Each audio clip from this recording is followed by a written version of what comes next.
Public Library, and today we're going to go over how to turn old magazines into colorful wall art. Our first option is a 3D version with rolled magazines like this. And our other option is flat, framable wall art like this. For both versions of this project, you will need plenty of magazine pages, a pair of scissors, and an 8.5 by 11 sheet of paper for your design. For the 3D version, you will also need tape and a hot glue gun. The flat version will just use regular glue. For both versions, you will also need a protective surface like cardboard or newspaper for the gluing portions, and the final result will require cardboard or cardstock to mount your 3D project or a frame for your flat project.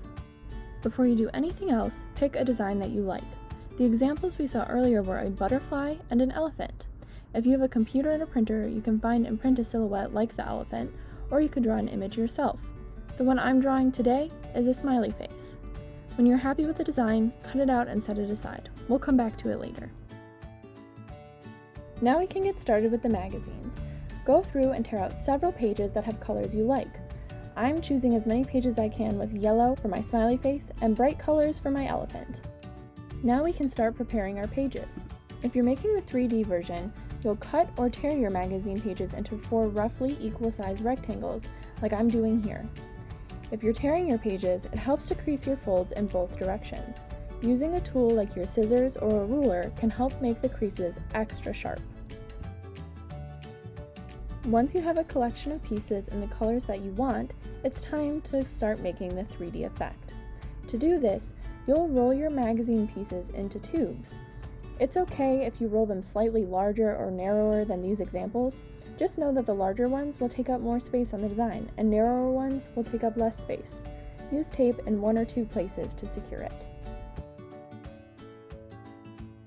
If you're making the flat version, you'll cut your magazine pages into strips instead of into quarters.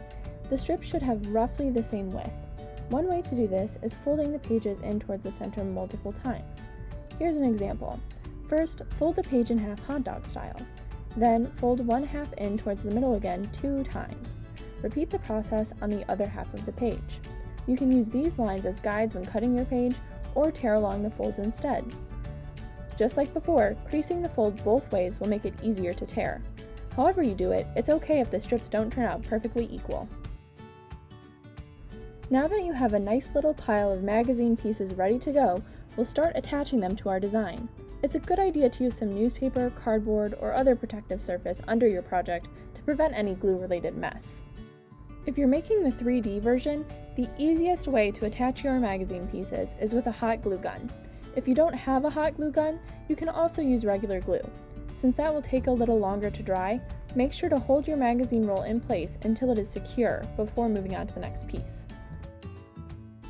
Your magazine pieces will stick out over the edge of your design in some places. That's okay.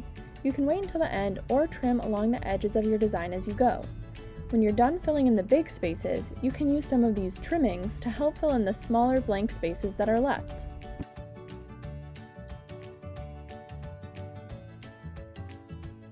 Our flat version will use a similar technique since the magazine strips will be longer than our design and go off the edges. You can try placing them on at different heights on the design if you want to change up the pattern. You can trim as you go or do it all at the end. Some crafters may choose to lay out their magazine strips in advance to make sure they like how the colors work together. You can choose to put your colors in any order that you want. For example, you could start with light pink and slowly get darker and darker as you move across the design until you get to red. Or you could create a rainbow effect from one side to the other. Or you can go for something more randomly colorful, like I'm doing here. It's all up to you.